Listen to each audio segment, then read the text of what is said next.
नमस्कार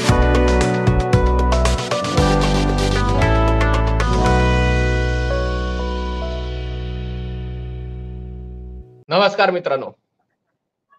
आज आपल्यासोबत एक विशेष अतिथी आहेत, जे आपल्याला द केरला स्टोरी बद्दल सांगणार आहेत.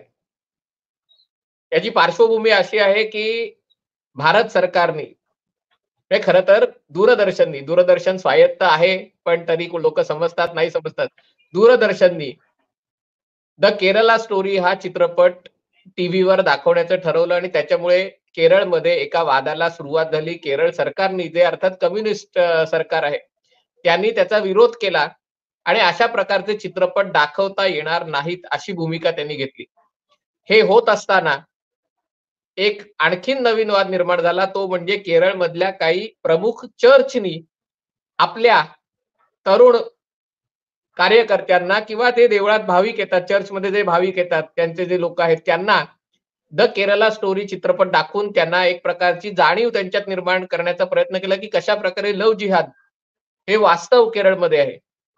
आणि त्याच्यातनं आणखीन एक वाद निर्माण झाला, की आता या चर्चनी द केरला स्टोरी दाखवला किंवा दाखवणार म्हणून वाद सुरू झाला असताना दुसऱ्या चर्चनी मणिपूरमध्ये काय घडलं आणि कशाप्रकारे तिकडे हिंदूंकडनं म्हणजे हिंदू मैत्रींकडनं ख्रिस्ती धर्मीय कुकींवर अत्याचार करण्यात आले, याची एक डॉक्युमेंटरी किंवा त्याचं फुटेज दाखवण्यात आलं. आणि तिसऱ्या एका चर्चनी आता रमजान ईद आहे, तर त्यांना मुस्लिम लोकांना चर्चमध्ये नमाज पढायला बोलवलं. म्हणजे सद्गुण विकृतीचा आजार कसा सगळीकडे पसरलेला आहे आणि या सगळ्यामुळे नेमकं चाललंय काय? या लव्ह जिहादच्या मुद्द्यावरनं केरळमध्ये चर्चमध्ये एक भांडणं लागलेत का? या सगळ्याची चर्चा करायला आपल्यासोबत आहेत विपिन मेनन. विपिन मेनन यांची ओळख वेगळी करून द्यायची गरज नाही. कारण याच्या आधी ते या चॅनलवर आलेले आहेत आणि सगळ्यात महत्त्वाचं म्हणजे जरी ते मल्याळम असले तरी शुद्ध मराठीमध्ये आपल्याशी बोलणार आहेत. विपिन, आपलं स्वागत आहे MH48 या चॅनलवर. नमस्कार. नमस्कार. विपिन, हा मुद्दा नेमका काय आहे, की हे सगळं कधी सुरू झालं आणि त्याची पार्श्वभूमी काय? म्हणजे हे सगळं केरळमधल्या निवडणुकांच्या दृष्टीने आणि केरळमध्ये भाजपचा चंचू प्रवेश या दृष्टीने हे सगळं होतंय का? का त्याची व्यापक पार्श्वभूमी काय आहे? आपल्याला थोडा मागे जावं लागेल, की 2016 मध्ये ज्यावेळेला CPMचं सरकार पहिल्यांदा under the leadership of Pinarayi Vijayan निवडून आले. त्यानंतर आल्यानंतर असेंब्लीमध्ये काही CPMचे MLAs आणि काँग्रेसचे वरिष्ठ नेते रमेश चन्नीतला यांनी आपापल्या कॉन्स्टिट्युएन्सीमध्ये आयसिसचा प्रभाव कसा वाढतोय हे असेंब्लीमध्ये केरळच्या जे असेंब्लीचं रेकॉर्ड्स काढलं, तर त्याच्यामध्ये हे सगळं डिटेल्स आहे. तर त्या याच्यामध्ये प्रत्येक कॉन्स्टिट्युएन्सीमध्ये कसा आयसिसचा प्रभाव वाढतोय हे डिस्कस झालं त्या असेंब्लीमध्ये. त्यावेळेला भारतीय जनता पार्टीचा एक MLA त्या असेंब्लीमध्ये होता, ओ राजगोपाल. त्यांनी तिरुवनंतपुरमच्या नेमम कॉन्स्टिट्युएन्सीमधून निवडून आलेले. त्यांनी त्यांच्या कॉन्स्टिट्युएन्सीमध्ये कसं आयसिस रिक्रुटमेंट मोठ्या प्रमाणावर केरळच्या भूमीवर आहे, हे सगळं त्या पटलावर ठेवलं. त्यानंतर त्याचं उत्तर देताना मुख्यमंत्री, तत्कालीन मुख्यमंत्री आणि त्यावेळेचे सुद्धा मुख्यमंत्री पिनराई विजयन यांनी सांगितलं, की मी माझं सहकार्य आणि प्रत्येक आमदार जे हे मुद्दा घेऊन या पटलावर हे विषय काढला आहे त्यांचा अभिवादन करतो, कारण हे खूप सिरियस इश्यू आहे. आयसिसचं रिक्रुटमेंट म्हणजे आपलं राज्याला धोका आहे आणि हे खूप गंभीरतेने सरकार घेणार आहे. आणि त्यावेळेला त्या राज्याचे DGP होते लोकनाथ बेहरा. लोकनाथ बेहराचं खूप मीडिया स्टेटमेंट्स आहे ऑन आयसिस रिक्रुटमेंट. आणि त्यानंतर त्याच्या आधी पण PFIचे मुव्हमेंट्सवर कम्युनिस्ट पार्टीने अधिकृत टीका केली होती, VS Achuthanandan leader of opposition आणि मुख्यमंत्री असताना. तर ही थोडीशी बॅकग्राऊंड आहे त्याचं. आणि केरला स्टोरीचं तुम्ही स्क्रिप्ट जर तुम्ही चित्रपट बघितलं तर तुम्हाला कळेल, की CM पिनराई विजयननी एक्झॅक्टली ज्या डिटेल्स त्या पटलावर सांगितले त्या उत्तर देताना, की जणू काही ह्या चित्रपटाची स्क्रिप्ट 2016 मध्येच CM पिनराई विजयन यांनी लिहिलंय का, असं त्या पूर्ण चित्रपट बघितल्यानंतर आपल्याला कळतो. मी अशा करता सांगतोय, की आज जे सीपीएम एवढा आरडाओरडा करतोय, की हा चित्रपट खोटा आहे, अजेंडा आहे, संघाचा अजेंडा आहे वगैरे, वगैरे. त्यावेळेला हे लोकच आयसिसच्या रिक्रुटमेंटच्या बाबतीत तिथे विषय काढला होता. आत्ता झालं असं, की सीएएच्या पार्श्वभूमीवर सीपीएमनी काँग्रेसला मागे टाकण्यासाठी एक अपीसमेंटचा पॉलिटिक्स त्यांना कारण सीपीएम प्रचंड प्रेशर आहे. त्यांच्यावर आरोप आहे त्यांच्या स्टुडंट्स युनियनचा वापर करून तिकडे अत्याचार करण्याचा. खूप स्कॅम्स इन्क्लुडिंग सीएम पिनराई विजयनची जी मुलगी आहे ती त्या स्कॅममध्ये 1-2 स्कॅममध्ये तिचं नाव आहे. ईडीची चौकशी त्याच्यावर आता होणार आहे. आणि मग एक कोऑपरेटिव्ह बँकचा स्कॅम आहे. सगळं स्कॅम म्हणजे कम्युनिस्ट पार्टी आणि स्कॅम ह्याचा दूर-दूरचा कधी संबंध नव्हता. पण ह्या 10 वर्षात इतकं स्कॅम्स आणि व्हायलन्स वाढलेलं आहे केरळमध्ये.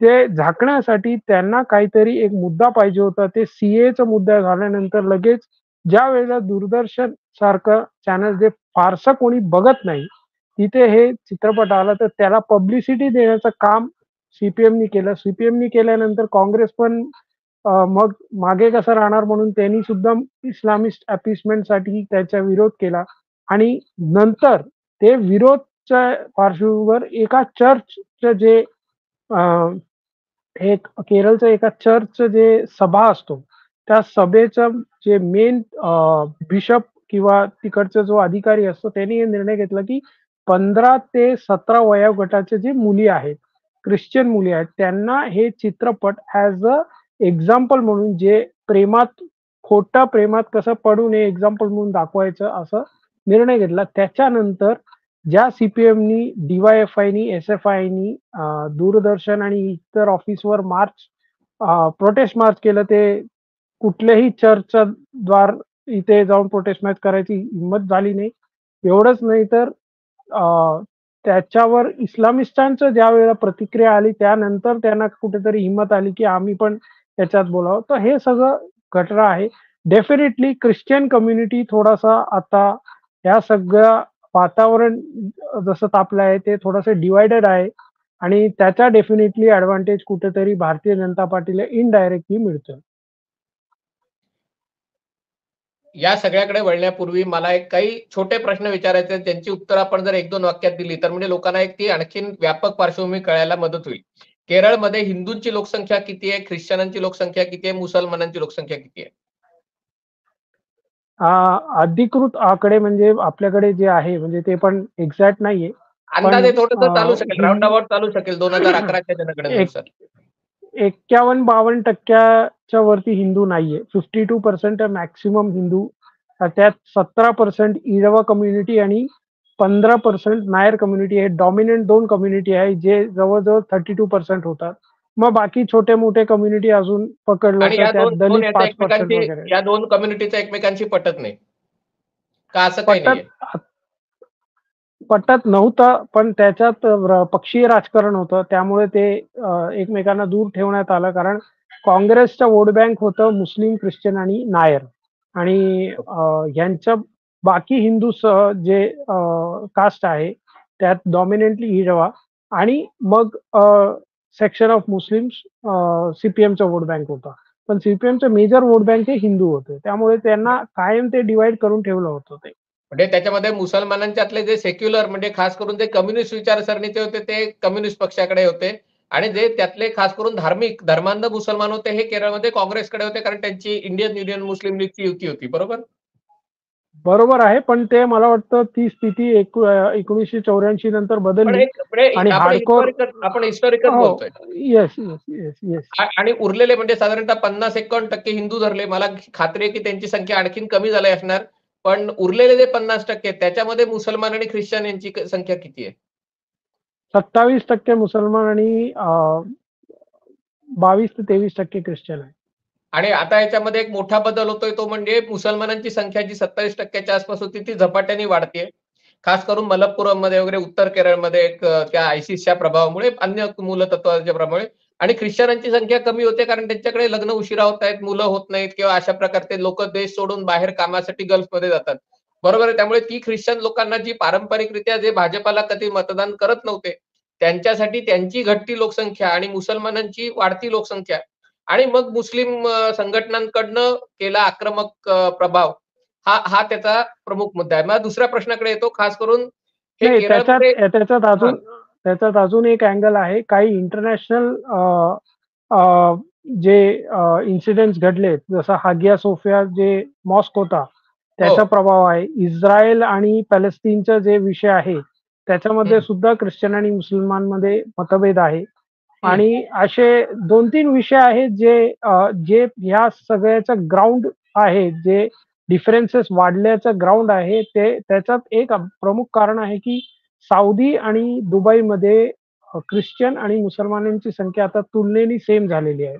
हं. आणि जे इथून मायग्रेट झालेले ख्रिश्चन आणि मुसलमान आहे, ते एकमेकांना इकडे इन्फ्लुअन्स करायला लागले आणि एकमेकांचं म्हणजे कसं आहे, की आता आता वाढण्यासाठी हिंदूंचा स्पेस संपलेला आहे. आता ते हं. एकमेकांना संपल्याशिवाय ते अजून वाढू शकत नाही. आता ते स्पेस कॅप्चर करण्याचं हे सगळं स्ट्रगल आहे. म्हणजे आता आता हिंदूंचं धर्मांतरण किंवा ती संख्या आता कमी होणं अवघड आहे आणि त्यामुळे मग मुसलमानांकडून ख्रिश्चनांचं धर्मांतरण करणं किंवा ख्रिश्चनांकडनं बाकींचं धर्मांतरण करणं असा प्रकार आहे. बरं पुढे तुम्ही कारण केरळमध्ये म्हणजे असं म्हटलं जातं, की युरोपात ख्रिश्चॅनिटी पसरायच्या आधी केरळमध्ये ख्रिश्चन धर्माची एका प्रकारे एक मुहूर्तमेढ झाली होती आणि प्रेषित मोहम्मद हयात असतानाच केरळमध्ये एक पहिली मशीद उभारण्यात आली होती. म्हणजे दोन्ही धर्म तसं बघायला गेलं तर जवळ-जवळ 2000 वर्ष ख्रिश्चॅनिटी आणि 1400-1500 वर्ष इस्लाम केरळमध्ये आहे. पण हे बघता त्यांच्यामध्ये जे प्रमुख म्हणजे त्यांच्यातही एक वेगळे प्रकारे पंथ, उपपंथ, जातीवाद अशा प्रकारचं हे आहे. तर ख्रिश्चनांमध्ये प्रमुख कम्युनिटी कशा आहेत त्याच्यामध्ये? सीरियन ख्रिश्चन्स हे प्रमुख कम्युनिटी आहे. हं, हं. त्याच्यानंतर कॅथोलिक, लॅटिन कॅथोलिक आणि मग ऑर्थोडॉक्स आणि मग पेंटकॉस्ट हे सगळं आहे. पण त्याच्यात प्रमुख जे आहे, जे स्वतःला अपर कास्ट किंवा हे मानतो त्यात सीरियन कम्युनिटी, सीरियन ख्रिश्चन्स आहेत, अ, जे लोकं मोस्टली कोटयम, पतनमतिट्टा ह्या डिस्ट्रिक्ट्समध्ये कॉन्सन्ट्रेटेड आहे. म्हणजे पहिले जे ख्रिश्चन झाले ते मुख्यतः सीरियन ख्रिश्चन झाले.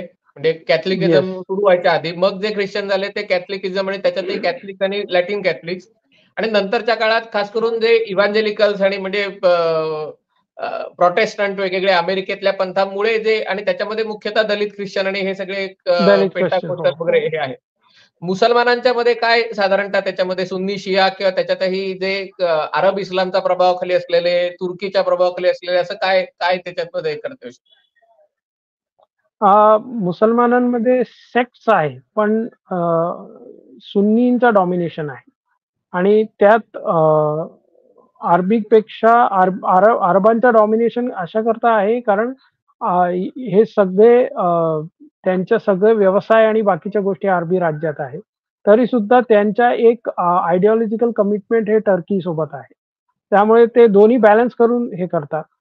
आणि त्याच्यातल्या त्याच्यात केरळच्या मुसलमानांच्या बाबतीत सांगायचं बोललं तर they don't have any ideological leaning with UP Muslim जे बरेली किंवा हे त्यांच्या थेट डायरेक्ट सौदी किंवा दुबई ह्यांच्यातलं ते पूर्ण म्हणजे म्हणजे त्यांच्या if I am ideological not नाही. Wrong if I am not wrong जे खिलाफत आंदोलनाच्या दरम्यान जो इथे हिंसाचार झाला, मोपल्यांचा हिंसाचार किंवा मलबार हत्याकांड झालं, ते मुख्यतः तुर्कीच्या प्रभावाखालनं झालं, की जे म्हणजे तो तो त्यांचा हो. तुर्कीच्या खिलाफतीला पाठिंबा होता तिथे झालं.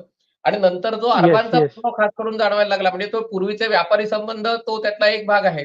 पण नंतर खास करून 1970-80 च्या दशकानंतर जे आखातात लोकं कामासाठी जायला लागले. त्याच्यात केरळमधनं लोकं मोठ्या संख्येने गेले आणि तिकडे गेल्यावर तिथला जो सुन्नी वहाबी इस्लाम आहे किंवा अन्य त्यातले जे सलाफी पंथ असतील, हे सगळे त्याचा प्रभाव घेऊन तिकडनं लोकं यायला लागले. पण हा जो आता येस. मुसलमानांच्या केरळमध्ये जे एक रॅडिकलायझेशन मोठ्या प्रमाणावर झालेलं दिसतंय, ISISमध्ये लोकं गेले. हे संपूर्ण राज्यातनं होतंय का मुख्यतः उत्तर केरळमध्ये म्हणजे कन्नूर आणि मलप्पुरम आणि या सगळ्या भागामध्ये होतंय?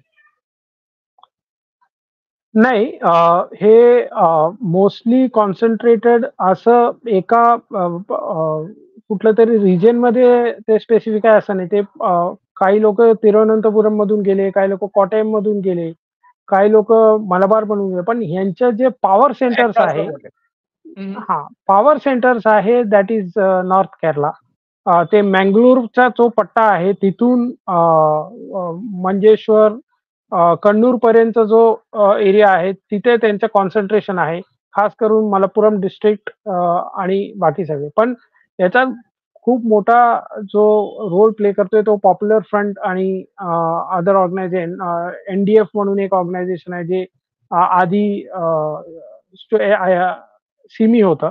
तसे सिमीवाले सगळे इकडे कन्व्हर्ट झाले. दे आर म्हणजे ते सकाळी सीपीएम वाले असतात किंवा काँग्रेसवाले असतात, पण रात्री ते पीएफआय वाले असतात. म्हणजे आणि पीएफआय वर याच्यातलं बंदी खूप घातली, जास्त पण एसडीपीआय त्यांची राजकीय पक्ष होता तो त्यांचा अजून शिल्लक आहे. त्याच्यावर बंदी नाही घातली आणि तो येस, मुख्यतः येस. काँग्रेसला नाही पाठिंबा त्यांचं देतो. का ते दोघांनाही काँग्रेसलाही पाठिंबा देतो? पाठिंबा नाही ते जिथे काँग्रेस स्ट्रॉंग आहे तिथे काँग्रेसला पाठिंबा देतात. जिथे सीपीएम स्ट्रॉंग आहे तिथे सीपीएमला पाठिंबा देतात.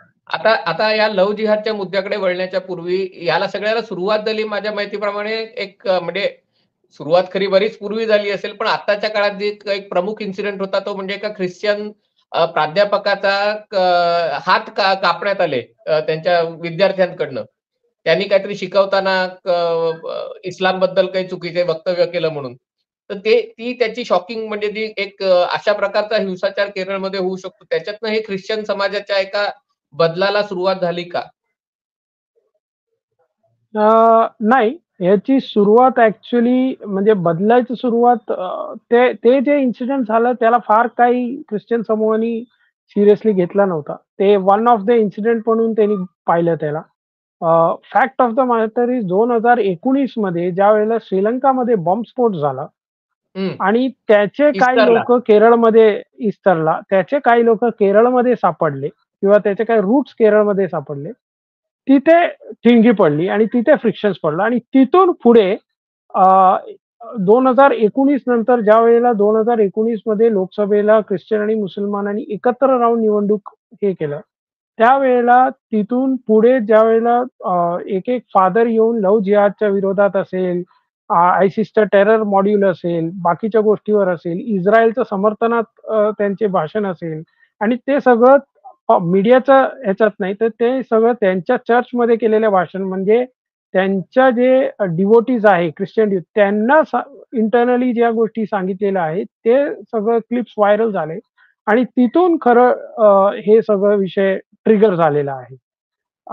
प्रोफेसर जोसेफचं जे हात कापले गेले ते वन ऑफ द इन्सिडेंट होतं. पण त्या इन्सिडेंटला त्या लोकांनी जर त्यावेळेला सिरियसली घेतलं असतं, तर कदाचित आज ही वेळ आली नसती. कारण त्याच्यानंतर निमिषा फातिमा असेल किंवा सोनिया सेबॅस्टियन असेल, असे अनेक महिलांना सीरिया असेल, अफगाणिस्तान असेल यात इकडे घेऊन गेलेले आहेत आणि त्याची बातमी सगळ्यांनी पाहिलेल्या आहेत. अख्खा देशभर याची चर्चा सुद्धा झालेली आहे. ते रिसेंटमध्ये पी-एफ-आयने जे सुप्रीम कोर्टमध्ये कपिल सिब्बलनी जे केस लढलं धर्मांतरणाचा, अखिला म्हणून एक हिंदू महिलाची जी हो. जे केस आहे, ते हो. एक रिसेंट केस आहे आणि त्यांनी आता ती महिलांनी आता दुसरं लग्न केलंय ते दुसऱ्या मुसलमानांसोबत. तर हा सगळं तिचे फादर अशोकन हे कम्युनिस्ट होते आणि हं. हे सगळं आपल्या केरळाने बघितलेलं आहे. त्याच्यानंतर एक दलित विद्यार्थी पॉप्युलर फ्रंटचा कॅम्पस फ्रंट ऑफ इंडियाच्या संघटनेने त्याचा ते कम्युनिस्ट पार्टी ऑफ इंडियाचा काडर होता. त्याचा सुद्धा मर्डर एर्नाकुलममध्ये महाराजास कॉलेजमध्ये करण्यात आला. तर हे सगळं आपल्या समोरच घडलेलं आहे. पण त्याला कुठेतरी पुरोगामी माध्यमं असेल किंवा पुरोगामी लोकं असेल त्यांना झाकण्याचा प्रयत्न केला आणि त्यांना कव्हर फायर दिल्यामुळे कुठेतरी लोकांच्या मनात अजूनही सेक्युलरिझमचा जे रिअल फेस आहे ते आला नाही. पण आत्ता ह्या सगळ्या इन्सिडेंटमुळे झालं असं, की ख्रिश्चनचा वोट किती हलेल आता माहीत नाही. कोणालाही माहीत नाही. पण कम्युनिस्टांच्या आणि काँग्रेसांच्या मनात भीती डेफिनेटली आहे, की ख्रिश्चन कुठे वोट करणार. खास करून त्रिशूर सारख्या कॉन्स्टिट्युएन्सीमध्ये. की पण 22% हिंदूं 22% जे ख्रिश्चन आहेत, त्यांची किती मतं जाऊ शकतात ही भीती आहे. पण मला मला एक विचारायचं आहे विपिन, की म्हणजे हे आत्ता जे सगळं हे दिसतंय म्हणजे हे केरला स्टोरी दाखवायचा जो कार्यक्रम ज्या चर्चमध्ये होता, ते इडुक्कीमध्ये म्हणजे तो राहुल गांधींचा वायानाड मतदारसंघ आहे.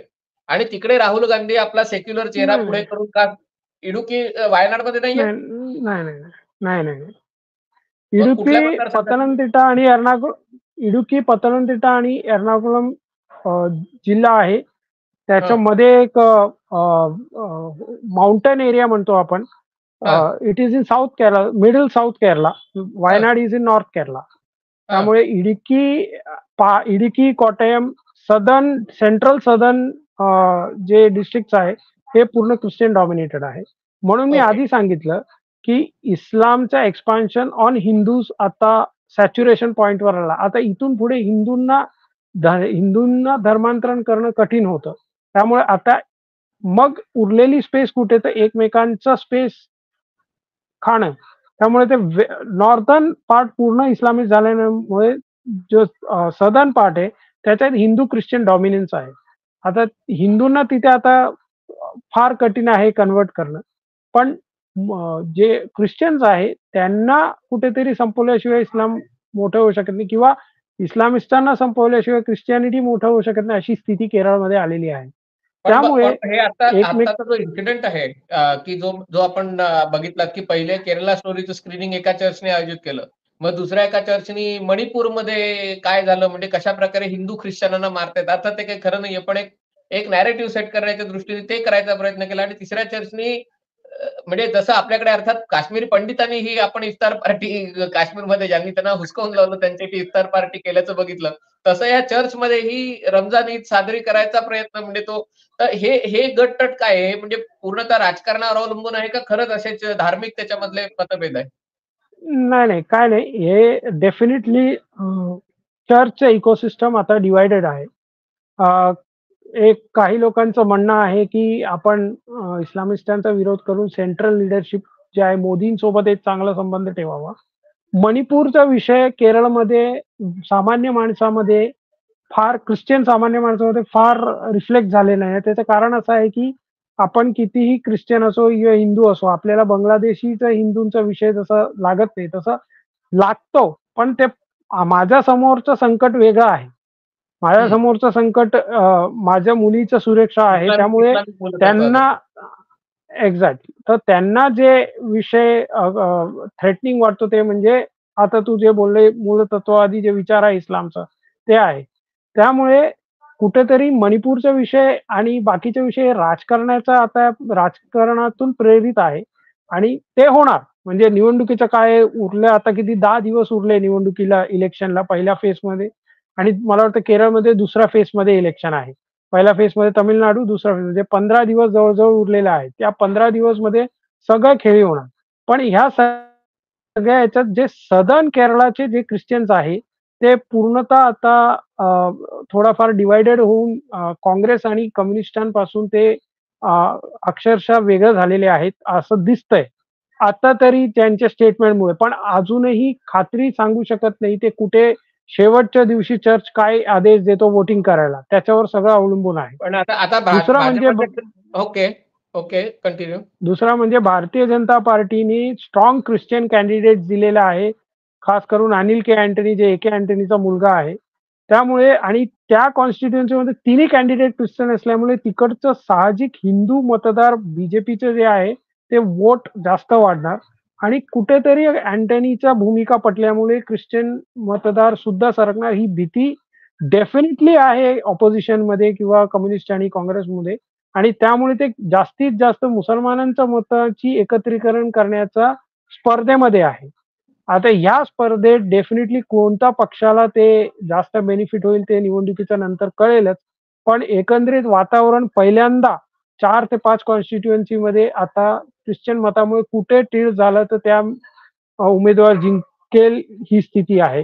पण अजून याच्यात एक ॲडव्हान्टेज असं दिसतोय की ह्या सगळ्या कॉन्ट्रोव्हर्सीमध्ये ज्या हिंदूंवर आरोप होतो की हिंदू कम्युनल आहे वगैरे वगैरे, या कॉन्ट्रोव्हर्सीमध्ये मधून हिंदू अलिप्त झालेला आहे. त्यामुळे हिंदूंनी असं काही घडवून आणलं असं कोणालाही सांगता येणार नाही. पण आता हिंदूंचं नाव घेता येत नाही म्हणून संघाचा अजेंडा आहे, संघाचं ख्रिस संघी असं एक टर्म ख्रिश्चन लोकांना दिलेला आहे कम्युनिस्टांनी, आणि त्याचा रोष कम्युनिस्टांमध्ये पण आहे. मणिपूरच्या विषयापेक्षा हे विषय कुठेतरी रेझोनन्स मिळतोय. पण ते आता हे होऊ शकतं की जिंकणाऱ्या कॅन्डिडेटला आपण मतं देऊ, असे अनेक फॅक्टर्स येणार. पण कुठेतरी वन सेक्शन ऑफ ख्रिश्चन्स मध्ये चलबिचल सुरू झालेला आहे. which is a good news for Bharatiya Janata Party and bad news for Congress Party. कम्युनिस्टांपेक्षा Congress पार्टीला हे बॅड न्यूज आहे. शेवटचे 2 प्रश्न. पहिला प्रश्न आहे की भाजपाची जी ख्रिश्चन आउटरीच स्ट्रॅटेजी, मला आठवतंय 10 वर्षांपूर्वी मी दिल्लीला एका कार्यक्रमात होतो आणि त्याच्यात माझ्यासोबत एक अल्फोन्स जे सनदी अधिकारी होते आणि सो दॅट टाइम तेव्हा असे बोटावर मोजण्या एवढे ख्रिश्चन लीडर्स भाजपामध्ये होते. तर तिथपासून ते आतापर्यंत जेव्हा एकीकडे अनिल अँटोनी सारखे म्हणजे ए.के. अँटोनींचे चिरंजीव भाजपात आलेले आहेत. दुसरीकडे काही महत्वाच्या चर्चची आणि त्यांच्या धार्मिक गुरूंची थेट पंतप्रधान नरेंद्र मोदींनी आणि भाजपच्या इतर लोकांनी त्यांच्याशी संवाद साधलेला आहे. आणि तिसरी गोष्ट, हा जो सगळा लव्ह जिहादचा मुद्दा आहे तो एक तिकडनं ट्रिगर करतोय. हे आता भाजप कुठे आहे नेमका ख्रिश्चन मतांच्या बाबतीत? ठीक आहे, हे मला कळलं की किती मतं देतील अजून नक्की नाहीये, पण भाजप कुठे स्वतःला बघतोय या सगळ्यामध्ये? या सगळ्यामध्ये हे बघा की एक नक्की आहे की ख्रिश्चनांसोबतचा जे एक संवाद तुटलेला होता मागच्या मला वाटतं 2014 ते 19च्या वेळेला खूप संवाद तुटलेला होता. ते 19 नंतर पुनर्स्थापित झालेलं आहे हे नक्की आहे. दुसरा म्हणजे खूप जास्त जे ग्रासरूट ख्रिश्चन लीडर्स आहे ऑन असेंब्ली लेवल, ते ज्यांच्या 50,000 60,000 असं स्वतःचे मत आहेत, ते लोक भारतीय जनता पार्टीमध्ये जॉईन झाल्यामुळे ती ताकद सुद्धा वाढलेली आहे. आणि ती ताकद याच्याकरता वाढली कारण त्यांचे इंडिपेंडेंट वोट्स आहेत ते अपक्ष जरी उभा राहिलं तर तेवढं मतं मिळतो असे लीडर्स भारतीय जनता पार्टीमध्ये आलेले आहेत. त्यामुळे कुठेतरी overall Christian voting पर्सेंटेजमध्ये 8 to 9% Bharatiya Janata party expect करते. मी आजच एका कार्यकर्त्याशी बोललो. त्याचं म्हणणं आहे की चलबिल म्हणजे अंडर करंट इतका जास्त आहे की एक्झॅक्ट काउंट किती होईल ते माहित नाही, पण डेफिनेटली 8 to 9% आपण ओव्हरऑल केरळामध्ये एक्सपेक्ट करतोय. It will depend on constituency. 22 मधले 8 म्हणजे ऑलमोस्ट 40% ख्रिश्चन वोट भाजपाकडे जाऊ शकेल. 30 to 40% वोट, राईट? येस. पण हे सगळं होत असताना 50% हिंदू कन्सॉलिडेटेड आहेत का? कारण नाहीतर जर 50% हिंदू जर काँग्रेस, कम्युनिस्ट आणि भाजपात विभागले गेले असतील तर ती परिस्थिती कशी आहे? नाही, 50% तर हिंदू कधी कन्सॉलिडेट होणार नाही. त्याचे खूप वेगळं कारण आहे. पण हिंदू कन्सॉलिडेशन ह्याच्यामुळे आहे की मी ज्या वेळेला डिस्कशन होतो आपल्यावर आरोप होतो की आम्ही कम्युनल आहोत, पण डिस्कशन ख्रिश्चन आणि इस्लामिस्टांमध्ये चालू आहे आणि ते सगळं साईडमध्ये राहून जो हिंदू बघतोय त्याच्या मनात असं कुठेतरी येतोय की हे जर मी बोललो असतो तर किती मोठा गदारोळ झाला असता. आज हे दोघं भांडतायत. त्यामुळे कुठेतरी भारतीय जनता पार्टीची भूमिका ही बरोबर आहे आणि आम्ही आता कुठेतरी जर ख्रिश्चन जाऊ शकतो तर आम्ही हिंदू असून का नाही जाऊ शकत, अशी एक भावना डेफिनेटली आता हिंदूंमध्ये जे अलिप्त राहिलेले आहेत ते 2 कारणामुळे येते. एक तर केंद्रामध्ये काँग्रेस कमजोर झाली आहे, त्यामुळे नायर कम्युनिटीची जे काँग्रेसची वोट बँक होती ती पूर्णपणे भारतीय जनता पार्टीमध्ये सरकते. त्यामुळे अजून काँग्रेस कमजोर होणार. त्यातलं 7-8% जर ख्रिश्चन सुद्धा वोट कमी झाले तर किंवा भारतीय जनता पार्टीमध्ये आले तर येणाऱ्या काळात काँग्रेसचे अनेक नेते भारतीय जनता पार्टीमध्ये येतील. कारण भारतीय जनता पार्टीचं समर्थन वाढलेलं आहे आणि त्या समर्थनाच्या याच्यामुळे ते इन्सिक्युअर होतील. अगदी शेवटचा प्रश्न एका वाक्यात.